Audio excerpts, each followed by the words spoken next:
नमस्कार, मैं हूं आशीष चित्रांशी और आप देख रहे हैं द न्यूज लॉन्चर। आज सुबह से खबर आप सबने देखी होगी कि अमेरिका ने एक नए राजदूत की नियुक्ति की है भारत में। Sergio Gor.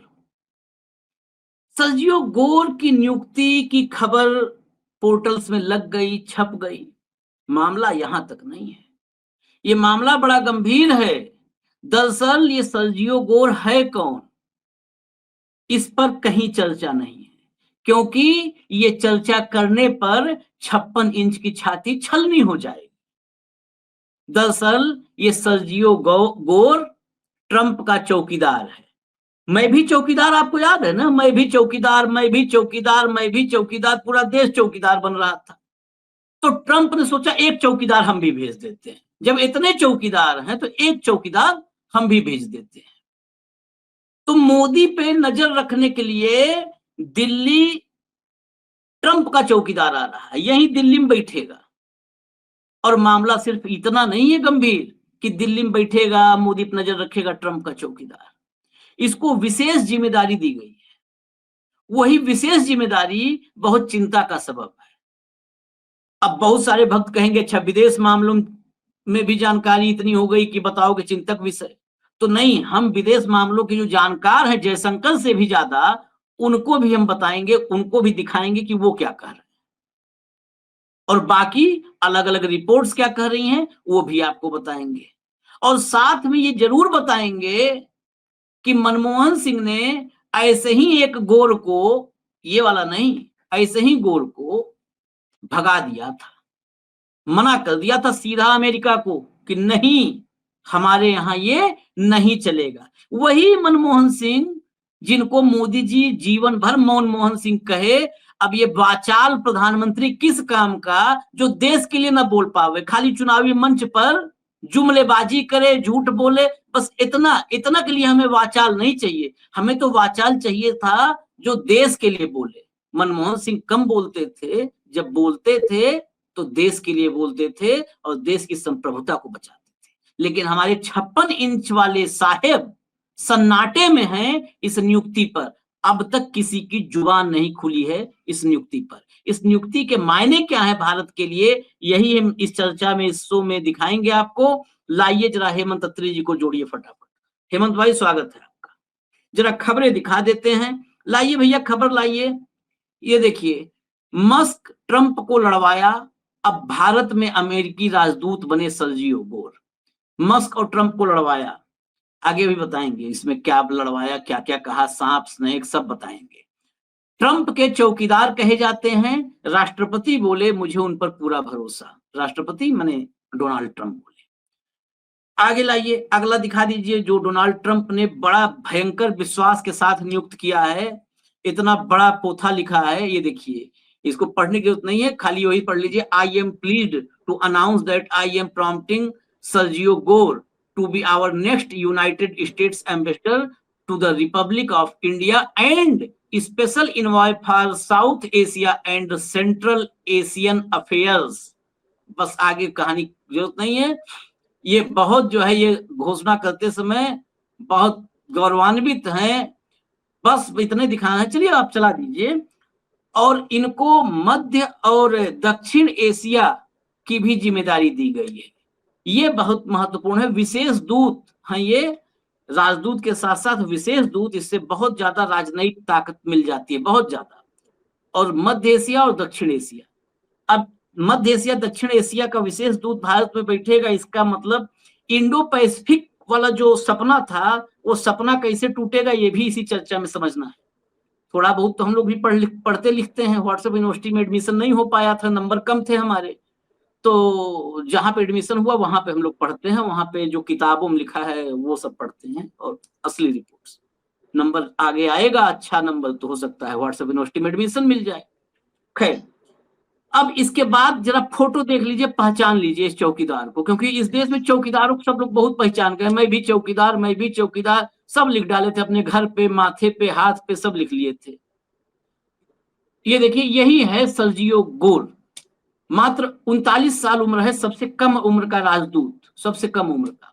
39 साल उम्र है, 11 साल में उज्बेकिस्तान में पैदा हुए थे जब जो है यूएसएसआर था, सोवियत रूस, तो वहां पर पैदा हुए उज्बेकिस्तान में, और 11 साल की उम्र में चले गए माल्टा। बहुत सारे विवाद हैं इनसे जुड़े हुए, बहुत विवादित आदमी है, भारत के लिए, मोदी जी के लिए बड़ा हमको लग रहा है स्पेशली चयन किया गया है।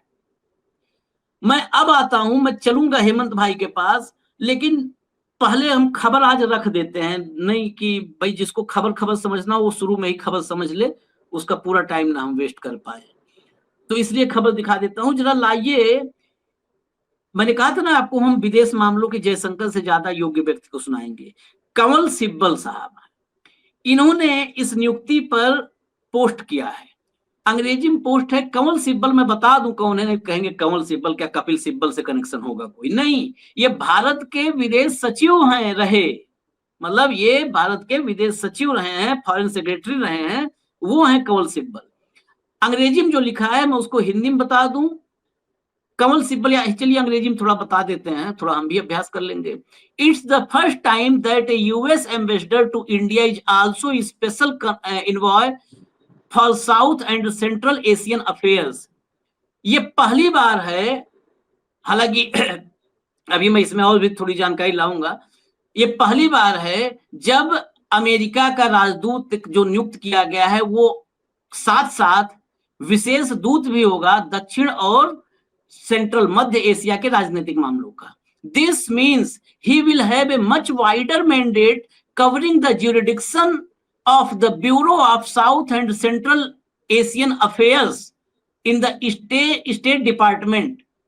इसका मतलब अब वो सिर्फ भारत ही नहीं, बल्कि जो इस क्षेत्र के साउथ और सेंट्रल एशिया के अफेयर्स है, स्टेट डिपार्टमेंट मतलब उनसे जुड़ा हुआ मामला है, उस सब की भी निगरानी उनके उस क्षेत्र में आ जाएगा, उनके अधिकार क्षेत्र में आ जाएगा। Ipso fact, he will be supervising India's relationship within this region with Pakistan and other neighbors। वास्तव में he will be supervision, वो सुपरविजन करेंगे भारत के संबंध जो उस क्षेत्र में होंगे, पाकिस्तान के साथ होंगे या अन्य पड़ोसियों जैसे बांग्लादेश, श्रीलंका के साथ रिलेशन होंगे, उसका भी सुपरविजन करेंगे। This means he will be consulting and coordinating with other US ambassadors in the region to develop a more integrated approach। इसका मतलब वो जो है, जो अलग अलग देशों में अमेरिका के बाकी राजदूत हैं उनके साथ भी कंसल्ट और कोऑर्डिनेट करेंगे।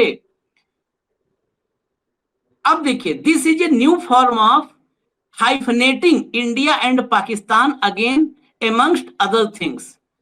ये इंडिया और पाकिस्तान को हाइफनेट करने का एक नया स्वरूप होगा। हाइफनेट मतलब समझते हैं, माता पिता के बीच में छोटा डंडा लगता है, उसी कहते हैं हाइफनेटिंग। उसको कहते हैं ना हाइफन, तो ये हाइफनेटिंग है, वो छोटा सा डंडा माता पिता को जोड़ देता है। तो पाकिस्तान और भारत को ये जोड़ देंगे, कनेक्ट करेंगे। ये जोड़ने का मतलब ये नहीं कि शांति आ जाएगा, यही भारत के आज तक नहीं, आज से नहीं 47 से भारत की पॉलिसी रही है कि ये हाइफनेटिंग हमें मंजूर नहीं, हमें नहीं मंजूर है हाइफनेटिंग। हम पाकिस्तान से बहुत ऊपर, हमको माता पिता ये समकक्ष होते हैं इसलिए रखा जाता है। भारत पाकिस्तान ये समकक्ष नहीं है, ये हाइफनेट नहीं किया जाना चाहिए, यही सबसे महत्वपूर्ण है। मैं आपको हिंदी में एक लाइन से बता देता हूं कि कंवल सिब्बल साहब ने कहा कि गोर को मिली दोहरी भूमिका का मतलब है कि वो सिर्फ भारत ही नहीं बल्कि पाकिस्तान समेत पूरे पड़ोसी क्षेत्र से जुड़े अमेरिकी रिश्तों की निगरानी करेंगे। यानी भारत को लेकर अमेरिका की जो भी पॉलिसी बनेगी उसका तालमेल बाकी देशों से भी जोड़ा जाएगा। यहीं से भारत की चिंता शुरू होती है, ये कंवल सिब्बल के मुताबिक यहीं से भारत की चिंता शुरू होती है। दरअसल नई दिल्ली हमेशा इस बात का विरोध करता रहा है कि उसे पाकिस्तान के साथ हाइफनेट किया जाए। अब मैं आपको मनमोहन सिंह लिखा है तो बता दूं, दरअसल अमेरिका के एक राजनयिक थे रिचर्ड होलब्रुक। रिचर्ड होलब्रुक को 2009 में भारत पाकिस्तान मामलों का विशेष दूत बनाया गया था, रिचर्ड होलब्रुक। और मनमोहन सिंह थे, यूपीए 2 की सरकार थी, भारत ने साफ इनकार कर दिया था। वही मनमोहन सिंह जिनको कहते हैं, उन्होंने साफ इनकार कर दिया था। लेकिन क्या इस बार कोई इनकार करने की स्थिति में है हेमंत भाई? अब सीधा सवाल आपके पास है इस गोल से बचाने का। आशीष भाई, नमस्कार आपको, सारे दर्शक साथियों को भी। देखिए, ये जो घटनाक्रम है ना, इसको आप साधारण और सामान्य उसमें नहीं ले सकते। ये बेसिकली अमेरिका में जो इस आदमी की छवि है, ये एक तरीके से सभ्य भाषा में कहें तो ट्रंप के गेट कीपर है, जैसा आपने कहा, चौकीदार है। और अगर जो इनका एक्चुअल काम देखे, अगर उसके बाद जाए तो ये हिटमैन है। ट्रंप का फंड रेजर से लेकर के ट्रंप के आंख कान और नाक, ट्रंप प्रशासन में कौन नियुक्त होगा, कौन बाहर जाएगा, सारे का सारा फीडबैक, ये उनका राइट हैंड मैन है, जो हर चीज फंड रेजर से लेके हर चीज, और सही मायने में आप देखें तो ये उनका हमराज है, हमराज। ये जो झगड़ा हुआ एलन मस्क का, उसका किस बात पे हुआ था आपको याद है? नासा का चीफ लगना था वो, एलन मस्क किसी को चाह रहे थे, ये उसके खिलाफ थे। भरी कैबिनेट में फरवरी में, आपको जनवरी में राष्ट्रपति बने, मार्च में भरी कैबिनेट में ट्रंप के सामने, जब रूबियो भी थे, सारा ट्रंप कैबिनेट बैठा था, तब इनका खुल करके झगड़ा हुआ, खुल के। और उसका परिणाम ये हुआ कि ट्रंप खुल कर नहीं आए, लेकिन वो सारा सपोर्ट करते रहे गौर को। और फाइनली ये हुआ कि अल्टीमेटली जाना पड़ा मस्क को, अपना नौकरी छोड़ दिया व्हाइट हाउस। ठीक। तो इतना ताकतवर आदमी है कि जो ट्रंप को उसके अडानी से, यानी कि मस्क से अलग कर सकता है, तो आप उसकी ताकत समझ सकते हैं। एक दूसरा, टाइमिंग बहुत इंपॉर्टेंट होती है। पहली बात तो इनकी अभी सीनेट से अप्रूवल होनी है, क्योंकि इनकी जो अपॉइंटमेंट है राजदूत के तौर पर, तो सीनेट में केस जाएगा, उसमें टाइम लग सकता है, महीना 2 महीना। तब तक ये अपना प्रेजेंट जो काम है वो करेंगे, डायरेक्टर पर्सनल अफेयर्स जो ट्रंप का है, प्लस जो इनको और काम दिया गया है दक्षिण और मध्य एशिया मामलों के लिए जो विशेष दूत का, इसका आप मतलब समझिए, ये बहुत गंभीर कुछ आपने इसमें शुरुआत कर दी है। भारत दुनिया की 5वीं सबसे बड़ी अर्थव्यवस्था है, और इस साल के अंत तक 4थी हो जाएगा। ये तो सारा डेटाबेस है, इसमें तो कोई समस्या नहीं। भारत जैसे बड़ा देश, साउथ एशिया में जिस तरीके के पॉलिटिकल जियोपॉलिटिकल हालात हैं, अमेरिका और भारत स्ट्रेटेजिक पार्टनर रहे कहने को, ट्रंप के टाइम में नहीं रहे, लेकिन पहले लगातार। तो ये जो सालों का, दशकों का जो एक आपस का संबंध था, जिससे ये संबंध बिल्डअप हुआ, खासतौर पर 98 परमाणु परीक्षण के बाद से, उस सारे को निपटाने का कार्यक्रम। और आपने हॉलब्रुक का बड़ा अच्छा जिक्र कर दिया कि डॉक्टर मनमोहन सिंह ने आउटराइटली मना कर दिया था, क्योंकि उनको भारत और पाकिस्तान का इकट्ठा राजदूत बना दिया था, उनका नथिंग डूइंग, स्वीकार करने से मना कर। ये होता है प्राइम मिनिस्टर। और कहीं कोई शोर सुना हो आज तक? ये कितने लोगों को पता है कि हॉलब्रुक की अपॉइंटमेंट रिजेक्ट कर दी थी वहां की सीनेट ने, नहीं डॉक्टर मनमोहन सिंह ने। कभी सुना नहीं होगा आपने कि किसी देश का, फ्रेंडली कंट्री के राजदूत का नाम हटा दिया, विशेष राजदूत को स्वीकार करने से मना कर दिया। यहां आपको एक चीज और देखनी पड़ेगी, अभी तक ये केवल एक ब्यूरोक्रेट की भूमिका में थे, डायरेक्टर पर्सनल अफेयर्स। इनका काम क्या था कि ट्रंप के कार्यक्रम तय करना, ट्रंप से मेल मुलाकात, कौन करेगा कौन नहीं करेगा, उनका सारा बैकग्राउंड प्रोवाइड करना, वो सारी चीजें, कौन नियुक्त होंगे सिस्टम के। अब इस भाई को ना केवल भारत का राजदूत, बल्कि जो अगर इसका स्टेटस देखोगे ना आप, जो इनको दिया है दक्षिण और मध्य एशिया मामलों के विशेष, वो जो स्टेटस है, वो राज्य मंत्री, अमेरिका के विदेश राज्य मंत्री के बराबर का स्टेटस है, स्पेशल अनवॉय का स्टेटस है। यानी कि एक तरफ भारत का राजदूत, वही जाके पाकिस्तान में बैठेगा, वही जाके बाकी मध्य एशिया और दक्षिण एशिया के लोगों के साथ। यानी कि ट्रंप का जो आंख कान और नाक है, वो कहीं ना कहीं इनडायरेक्टली हमारी स्पाइंग तो नहीं करेगा, हमारी इधर की उधर, उधर की इधर, और उस सारे एरिया का जो भी कर रहा है। आपको पता है ट्रंप की आजकल पाकिस्तान से खूब यारी चल रही है। वहां पर हालत यह है कि पाकिस्तान के राष्ट्रपति और प्रधानमंत्री से ट्रंप बात नहीं करते। वहां के सेना चीफ, जिसको जिहादी जनरल कहते हैं, आजकल तो फील्ड मार्शल हो गए, मुनीर को लंच कराया जाता है व्हाइट हाउस में। ये कभी आपने सुना नहीं होगा इतिहास में कि अमेरिकी राष्ट्रपति पाकिस्तान के या किसी भी देश के आर्मी चीफ को भोजन कराए। तो यानी कि नए समीकरण बन रहे हैं, और उन समीकरणों में अब की बार ट्रंप सरकार, हाउडी मोदी, नमस्ते ट्रंप, हवन, जितना भी जो कुछ हुआ था, और उसके बाद जो व्हाइट हाउस में हुआ 12-13 फरवरी को, पब्लिकली भी और पर्सनली भी, वहां पर अडानी के बारे में जो कुछ मोदी जी ने ध्यान दिया, और उसके बाद का पूरा घटनाक्रम, तो आप ये बड़ा स्मूथली कह सकते हैं कि पिछले कुछ दशकों की अगर आप बात करेंगे, खासतौर पर 2.5 दशक, जो आज भारत और पाकिस्तान, भारत और अमेरिका के जो कूटनीतिक संबंध है, वो पिछले 2.5 दशक के आप कह सकते हैं लोएस्ट पे। और उसमें सबसे बड़ा जो मामला ताजा फंसा हुआ है, वो है ट्रेड डील का, जिसपे न ट्रंप पीछे हटने को मजबूर है, वो सुनने को तैयार है, और हमारी मजबूरी इस तरीके की, हालांकि हमने कॉटन के ऊपर हटा लिया, कॉटन के ऊपर हटा चुके हैं, जो कहा था लाल किले पे, वो भूल भाल के 72 घंटे में ही, और उसको हटा दिया 11%। तो क्या करेंगे नहीं करेगा सवाल नहीं। सवाल ये है कि जिस तरीके का ये व्यक्ति है, और भारत की इंपॉर्टेंस देखिए, आप कहते हो strategic partner Bharat America. Trump बने 20 जनवरी को राष्ट्रपति बने, और चाइना का राजदूत उन्होंने दिसंबर में ही घोषित कर दिया था, अगर आपको याद है, दिसंबर में। और आज ट्रंप को बने हुए कितने दिन हो गए, 7 महीने से ऊपर। उसके बाद उनको भारत में राजदूत की याद आई। मतलब समझिए, भारत के साथ तमाम अमेरिकी राष्ट्रपतियों ने जो तपस्या के साथ जो संबंध डेवलप किया था साउथ एशिया को बैलेंस करने के लिए, उसको कहीं ना कहीं ट्रंप बर्बाद करने पे लगे हुए हैं, due to his own vested interest, जो उनकी अपनी संकुचित सोच है। और ये जो श्रीमान जी है, ये उसी मागा ग्रुप के सबसे बड़े झंडा बरदार भी थे। तो एक नहीं, इस आदमी के अंदर तमाम ऐसी कमियां हैं जो कि राजदूत में नहीं होनी चाहिए। इसका डिप्लोमेसी से कोई संबंध नहीं है। ये तो ट्रंप का समझ लीजिए आप, गेट कीपर या हिटमैन आप जो कहिए, वो तो जो अच्छा ट्रंप का जो बेटा है ट्रंप जूनियर, उसका साथी 39 साल उम्र, ना डिप्लोमेसी का डी पता उसको, ना कूटनीति का क्या पता। जो ट्रंप कहेंगे वो लागू, जो नहीं कहेंगे वो छुट्टी। Make America great again, simple नारा ट्रंप का भी, वही नारा इसका भी। तो अगर इसकी अपॉइंटमेंट यहां पर होती है, तो ये मान करके चलिएगा कि भारत और अमेरिका के संबंध में नया लो और बढ़ सकता है। जो थ्रेशोल्ड होता है ना, वो और नीचे जा सकता है। आमतौर पे जो राजदूत होते हैं आशीष भाई, वो क्या करते हैं, कोई झगड़ा भी है, कोई अंडरस्टैंडिंग में कम्युनिकेशन गैप भी है, तो उसको सॉर्ट आउट करने की कोशिश करते हैं टेक्निकली, डिप्लोमेटिक वर्ड्स के साथ, थोड़ा गिव एंड टेक। ये बिल्कुल ट्रंप की ट्रू कॉपी है। जो कुछ ट्रंप कह देंगे उसको या तो माई वे और हाई वे।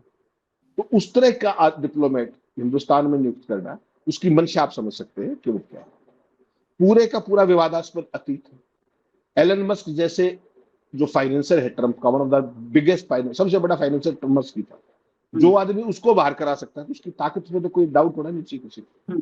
और ऐसे व्यक्ति को ऐसे संवेदनशील समय में, जब भारत और अमेरिका आज अपने संबंधों को कायम रख पाने की जद्दोजहद में, ऐसे नेगेटिव व्यक्ति को और इतने इन्फ्लुएंशियल व्यक्ति को ना केवल भारत बल्कि साउथ एशिया और सेंट्रल एशिया का चार्ज देना, ये बिल्कुल ठीक आपने कहा, जो कवल सिब्बल साहब को आप पढ़ रहे थे, कि हाइफनेट करने की बात है। और भारत का शुरू से कि भारत और पाकिस्तान का कोई मुकाबला ही नहीं किसी ने। ट्रंप जान पूछ करके जो 44 बार सीज फायर की बात करते हैं या इस तरह की चीजें कर रहे हैं, वो विदाउट मीनिंग नहीं है। हर चीज का एक हिडन एजेंडा है, और उसी एजेंडे के तहत इनको यहाँ पर तैनात करने का कार्यक्रम है। क्योंकि आप देखो ना, जब वो हजारों आदमी ट्रंप के एडमिनिस्ट्रेशन में नियुक्त करवा रहा है गौर, तो अपने लिए तो नियुक्ति ले ही सकता है। अकेले राजदूत में काम नहीं चला तो मिनिस्टर ऑफ स्टेट का दर्जा लेंगे अमेरिका जैसे। तो ताकत में कमी मत मानिएगा, सवाल है प्रोफेशनलिज्म का। He is not a train diplomat, he is not a politician either, he is only a kind of an adviser or a fund raiser or a gate keeper or whatever you call it. तो ऐसे संवेदनशील समय में दो बड़े देश, आज America का जो ये कदम है कि भारत के लिए फुल टाइम राजदूत ना होकर के पार्ट टाइम राजदूत और पार्ट टाइम विशेष दूत बदेश है, इसका मतलब भारत को अब ट्रंप, इसके मायने होते हैं ना बिटवीन द लाइन्स डिप्लोमेसी। इसका मायना ये हुआ कि भारत अब ग्लोबल पावर नहीं, केवल एक रीजनल पावर। तो meaning thereby that Trump is trying to downgrade us as a country in his own wisdom. ये भारत को कभी स्वीकार नहीं होना चाहिए। लेकिन मोदी जी तो बोल नहीं सकते, ट्रंप के सामने तो एक शब्द नहीं बोल सकते। वो जो आपके लेजर आई वाले हैं, उनका तो मतलब ही नहीं। सबसे बड़ी नाकामी तो उस आदमी की है। भाई, भारत की अमेरिका के सामने ब्रांडिंग और पोजीशनिंग करना किसका काम? मूल रूप से तो जयशंकर का ही काम है ना, या किसी और का है? नंबर एक तो उनका है, फिर उसके बाद एनएसए का है, और फिर मोदी जी खुद तो ही सर्वेसर है। अब उन तीनों का वो कहां उनकी स्टैंडिंग खड़ी है? जो माई फ्रेंड डोनाल्ड ट्रंप, हर बात में माई फ्रेंड। अभी 2 दिन पहले पुतिन का फोन आ गया, फिर वही कर रहे थे, my friend Putin called me. My friend से आगे भी कुछ पता है क्या? वो माई फ्रेंड से आगे कुछ नहीं पता। उसी का फॉल आउट ये देश झेल रहा है। चाइना को भी धमकी दी थी ना, 150% लगा देंगे टैरिफ। क्या हुआ? एक तरफा घोषणा करते फिर रहे ट्रंप कि हमारा ट्रेड डील हो गया। क्या हुआ ये नहीं पता। 2 शब्द कहे थे बस कि आपको जो लड़ाई लड़नी आ जाइए हमारे साथ। उसके बाद ट्रंप का आज तक जुबान नहीं निकली। हमारी day in and day out जिस तरीके की वो कर रहे हैं, और ये जो अपॉइंटमेंट है शीश भाई, ये वास्तव में चिंता का सबब है। We as a nation, our standing in the global affairs, standing in the regional affairs, दोनों ही मामलों में जब आप देखेंगे तो ये ट्रंप ने एक जो नेगेटिव थॉट होती है ना, सैडिस्टिक प्लेजर, ये अपॉइंटमेंट जिस रूप में की गई है, 7 महीने की देरी, और उसके बाद जिस व्यक्ति को किया और जिस रूप में किया, भारत का राजदूत प्लस दूत, इसका मतलब बड़ा साफ है कि वो सैडिस्टिक प्लेजर ले रहे हैं। भारत की जैसे होता है ना कई बार खिल्ली उड़ाना, वो एक तरीके से, या भारत की जो आप कई बार कोई शब्द प्रयोग करते हो कि भारत की बस्ती लेना या जो भी, तो उस तरह की चीज, ये खास मानसिकता है। और जब ट्रंप की मानसिकता ऐसी है तो गौर की मानसिकता क्या होगी, ये भी आज समझ सकते हैं। ये तो इनर कोर का आदमी है, उसी टाइप की नारेबाजी वही सब करता है। तो कुल मिलाकर के भारत और अमेरिका के संबंधों में आने वाले दिन अच्छे तो बिल्कुल नहीं होंगे, ये तो आप मान सकते हैं, नंबर एक। नंबर दो, मोदी सरकार का जो भी फीडबैक यहां से जाएगा जिस तरह का, तो जो शरारती व्यक्ति हो, ये शरारती आदमी, ये हमारे बारे में यूएस एडमिनिस्ट्रेशन को क्या फीड करेगा यहां बैठ करके, वो भी एक चिंता का विषय है। वो फीड करेगा या मिसफीड करेगा, वो भी आप समझ सकते हैं इसके पुराने अतीत में। तो कुल मिलाकर के ये दो जो फ्रेंडली कंट्रीज होते हैं, ये जो अपॉइंटमेंट है मुझे उसके अनुरूप ये नहीं लगती। ना तो ट्रेन डिप्लोमेट है, ना मैच्योर है, ना पॉलिटिशियन है, कुछ भी तो नहीं है, केवल ट्रंप का यस मैन। तो if that is the only qualification for a American ambassador to India, then God bless Jaishankar, God bless Modi ji, what else you or me can say, that is the whole point. नहीं, लेकिन आपने gateman और सब कहा, असली word बताएं इनके लिए क्या है? ट्रंप का पंटर। फिल्मों में सुना होगा आपने, ट्रंप का पंटर बैठेगा। बस बेसिकली ऐसे ही ना जो होते हैं, आपने फिल्म में सुना होगा कि इधर का है, ये इस क्षेत्र का दादा है, तो अपना पंटर भेजता है, जा पंटर मेरा जा रहा है, वहीं बैठेगा तेरे पास। तो ये पंटर ट्रंप का आ रहा है। अब सवाल इसमें और भी कई हैं। अभी बहुत सारे लोग खुश हैं, बहुत सारे लोग, मैं बता रहा हूँ, रोज का हम तो रियल लाइफ के एनालिसिस लेकर के आते हैं, रोज सुनता हूँ 4 आदमी को बात करते, भारत चीन के साथ अभी बहुत तगड़ा एक वो बनने वाला है। चीन के साथ भी अभी वन वे ट्रैफिक है। चीन तो अपना फायदा देख रहा है, चीन अपना फायदा देख रहा है, क्योंकि चीन सबसे ज्यादा भारत से पैसा कमा रहा है, मतलब अमेरिका से कमा रहा है, अमेरिका के बाद भारत से कमा रहा है। भारत से अकेले 100 बिलियन तो भारत से कमा ले रहा है साल भर में। बताइए ऐसे आदमी कौन छोड़ेगा? उसी पर उसी मिसाइल गिरवाएगा, उसी के खिलाफ युद्ध लड़वाएगा और उसी से पैसा वसूलेगा। कल का एक बयान है जिसको हम कल नहीं शो में लाए थे, तो मैं आज इसको जोड़ रहा हूं। जब राजदूत और दूत की बात है तो एक मैं आपको स्क्रीनशॉट दिखाता हूं। ये इसलिए है कि वाचाल वाचाल साहब के लिए है, 56 इंची वाचाल के लिए। जरा लाइए, एक खबर मैंने दी है वो दिखाइए जरा। ये देखिए, इसको पढ़िएगा गौर से। भारत में चीन के राजदूत ने ट्रंप टैरिफ पर दी सलाह, किसी की दबंगई पर चुप मत रहिए। बस इसको मैं इतने समझना चाहता हूं हेमंत भाई से, कि अगर मैं आपको हेमंत जी सलाह दूं कि हेमंत जी रे यार रोज मतलब वो आदमी दबंगई कर रहा है, आपको गाली दे रहा है, आप चुप मत रहिए, इसमें उसकी बेइज्जती है कि आपकी बेइज्जती है? ये बताइए, एक्सपोज कौन हुआ?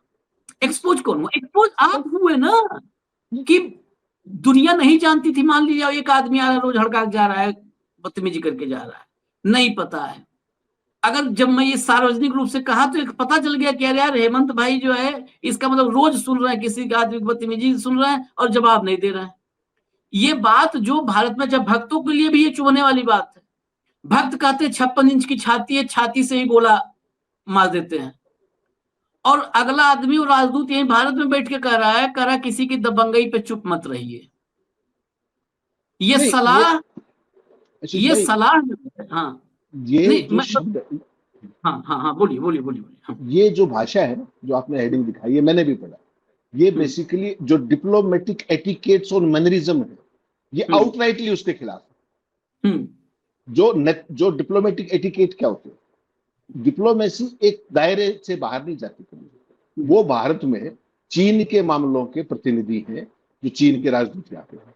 Who is he to tell us कि किसकी दबंगई हमें झेलनी है या कुछ की नहीं झेलनी है? उसने अपनी रेड लाइंस क्रॉस की इसमें। लेकिन दुर्भाग्य की बात यह है कि आप अमेरिका की दबंगई से तो तब लड़ोगे जब आपने इस राजदूत को भी डिमार्च दिया। हु इज ही टू से दिस? हाँ हमारी मेरी आशीष भाई के साथ क्या पॉलिसी है, किस लेवल के हम दोस्त हैं, ये कोई और हाँ, तय थोड़ी कर सकता है। या कौन हमारा तय झगड़ा करेगा? भी है, या हाँ हमारा झगड़ा भी है, तो वो भी हम ही तय करेंगे। हाँ। who is China's ambassador sitting in India telling the country कि don't go for this bullying. What do you mean by this? तो ये हमारी एक तरीके फिरकी लेना, जो शब्द था फिरकी लेना। चीन का राजदूत भारत में बैठ करके हमारी सरकार, हमारे 56 इंची, हमारे वर्ल्ड लीडर, हमारे डंकापति की फिरकी ले रहा है क्या? जवाब है हाँ। और इसके बावजूद भी भारत सरकार ने उनको ना तो कुछ अभी तक डिमार्च दिया, ना कुछ भी। Who is he to say this? तो इसका वही मतलब बात बड़ा है। साफ जी, हाँ। जो भाई, जो आपने डिप्लोमेटिक फिरकी कहा, एटिकेट्स, आपने फिरकी कह के, मैं आपकी बात कह रहा हूँ, फिरकी कह के आपने थोड़ा फिर भी डायलूट किया। इसको तो मैं सीधा कहता हूं कि भारत में बैठ करके भारत के विदेश नीति पर उसने सवाल खड़ा किया यस, और भारत की पॉलिटिकल लीडरशिप को बेइज्जत किया है, कमजोरी दिखाई है उसकी कमजोरी बेइज्जत दिखाई। किया, बेइज्जत यस, कर दिया। हाँ, तो मैं इसको आप पूरा करिएगा जवाब, और साथ में एक बात और जोड़ देता हूं, फिर कम्प्लीमेंट्री सवाल दोनों एक साथ जवाब आ जाए। हम आसियान, सैफ पे थे, सैफ आसियान की बात करने लगे हैं, हम south east Asia, global south की बात करने लगे, ग्लोबल साउथ की बात करने लगे, हम इंडो पैसिफिक की बात करने लगे, इंडो पैसिफिक, एशिया प्रशांत।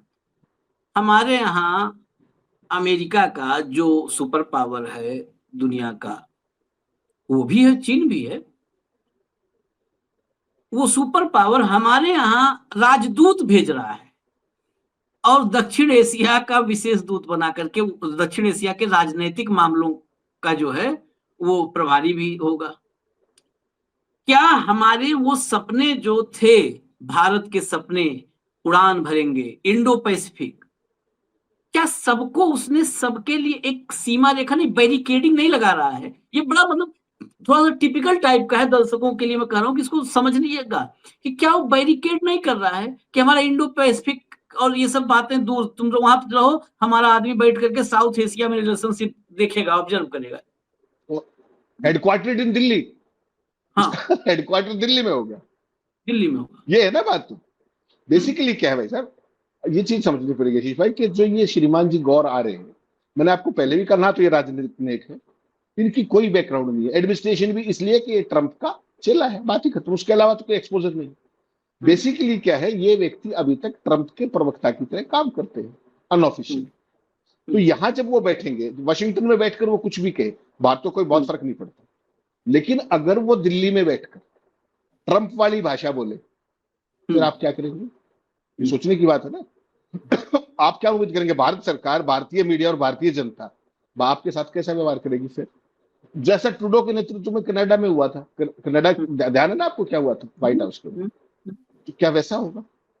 बेसिकली नॉन प्रोफेशनल आदमी को आप इतनी जिम्मेदारी ऐसे देश के अंदर भेज करके आप हमें केवल संबंधों को डाउनग्रेड कर रहे हैं। और ये डाउनग्रेड आज से शुरू नहीं हुआ है, 7 महीने तक अपॉइंटमेंट ना करना, ये भी अपने आप में एक डाउनग्रेड है। और उसके बाद जो आपने ये जो चीन वाले राजदूत की बात है, ये कल से ही वास्तव में, कल का बयान नहीं, बहुत ही शर्मनाक है, बहुत शर्मनाक बयान है। ये डिप्लोमेटिक एटिकेट्स के कंप्लीटली खिलाफ है। उसके बावजूद क्यों नहीं जयशंकर बोल रहे? उनकी लेजर आई कहां चली गई, लाल आंखें जो होती थी। मोदी जी तो खैर बोलते ही नहीं चीन और अमेरिका का नाम, ट्रंप का नाम, लेकिन ये अपने आप में बहुत गंभीर बात है कुल मिलाकर।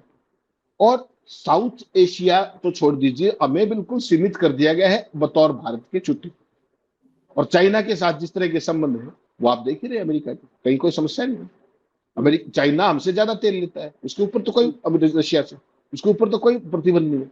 50% हमारे ऊपर माल कमा रहे अंबानी, दंड भर रहा है भारत का 144 करोड़ लोग, महंगा तेल प्लस टैरिफ, झेले तो हम गए ना, नौकरियां तो हमारे लोगों की जाएंगी ना। अंबानी का क्या बिगड़ रहा है? अंबानी तो छापे अरबों रुपए, अभी भी कार्यक्रम जारी है। तो ये सारी चीज ना बेसिकली आशीष भाई, जब तक आप डरते रहोगे तब तक वो करते रहेंगे, चाहे वो अमेरिका हो चाहे चीन।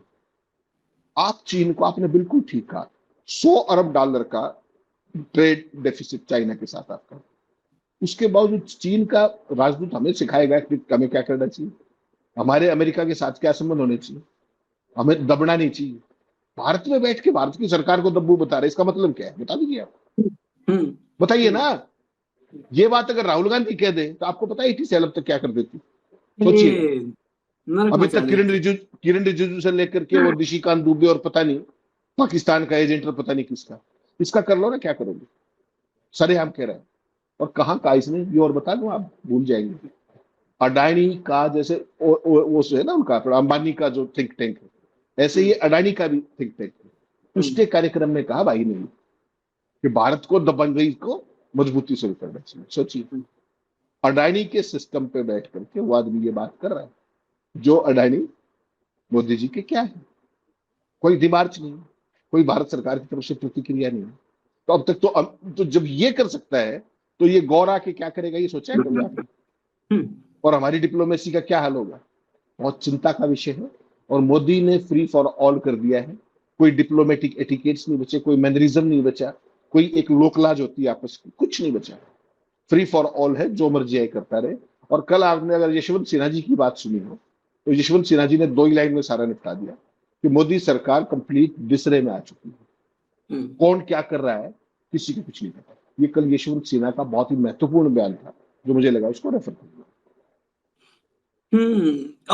और उसमें भी अभी सोने पे सुहागा जयशंकर का आज बयान चल रहा है और सारा के मुंह तोड़ दिया है, अमेरिका का मुंह तोड़ जवाब दिया है, चल रहा है ना। उसको कभी भी आप लोग कभी भी सेंटेंस को फील करिएगा, क्या मुंह तोड़ जवाब दिया, पता है क्या कहा है? चीन हमसे ज्यादा तेल लेता है, चीन पर आप प्रतिबंध नहीं लगाए, हम पर प्रतिबंध लगा रहे हैं, हम पर टैरिफ लगा रहे हैं। ये वही बात हुई ना, दिवाली में उसको आप नया कपड़ा दिलाए, हमको पुराना वाला कपड़ा धुलवा प्रेस करवा दिए। अरे भाई तुम अपनी बात करो ना।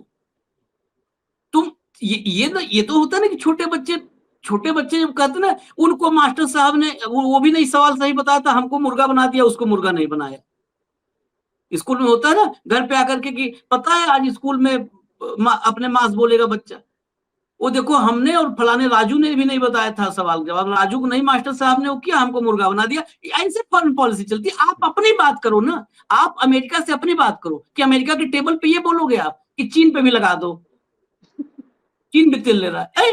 मतलब फॉरेन पॉलिसी को क्या बना दिया। मैं कहता हूं दर्शकों से जरा खुद आप सोचिए। और एक बात और कह रहा हूं, सोचिएगा, अमेरिका बहुत सारे देशों में, अमेरिका के जो भी शक्तिशाली देश हैं, सुपर पावर्स हैं, वो सैन्य बेस बनाते हैं, आर्मी बेस। जैसे जब अभी मिडिल ईस्ट में बवाल चल रहा था, ईरान इजराइल, तो हम लोग गिनवाते थे कतर में है, सऊदी अरब में है, इराक में है आर्मी बेस। जहां जहां अमेरिका आर्मी बेस बनाता है, तो हम लोग या जो भी लोग हैं फॉरेन पॉलिसी को समझने की कोशिश करते हैं, कहते हैं देखो उसकी संप्रभुता से एक समझौता ही है अपने देश में किसी और देश का आर्मी बेस बनवा देना।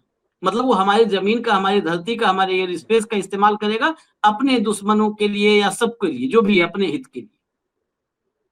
पहली बार मुझे लगता है, शायद हो सकता है हो, क्योंकि हम लोग तो इतना नहीं फॉरेन पॉलिसी के एक्सपर्ट हैं, पहली बार डिप्लोमेटिक बेस कहीं बनाने जा रहा है अमेरिका। ये आर्मी बेस नहीं है, इसको गौर कीजिएगा हेमंत भाई आप भी, ये डिप्लोमेटिक बेस होगा ना।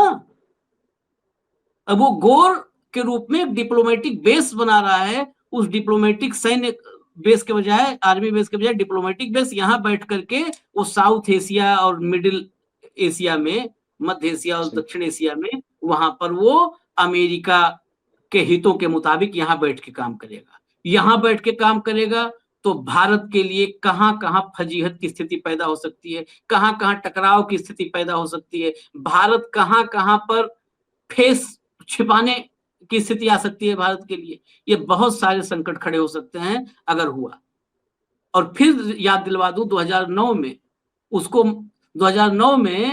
उसको मध्य एशिया और दक्षिण एशिया नहीं, सिर्फ भारत पाकिस्तान विशेष दूत बनाया था, और डॉक्टर मनमोहन सिंह ने मना कर दिया था, एकदम रिजेक्ट, भगाया।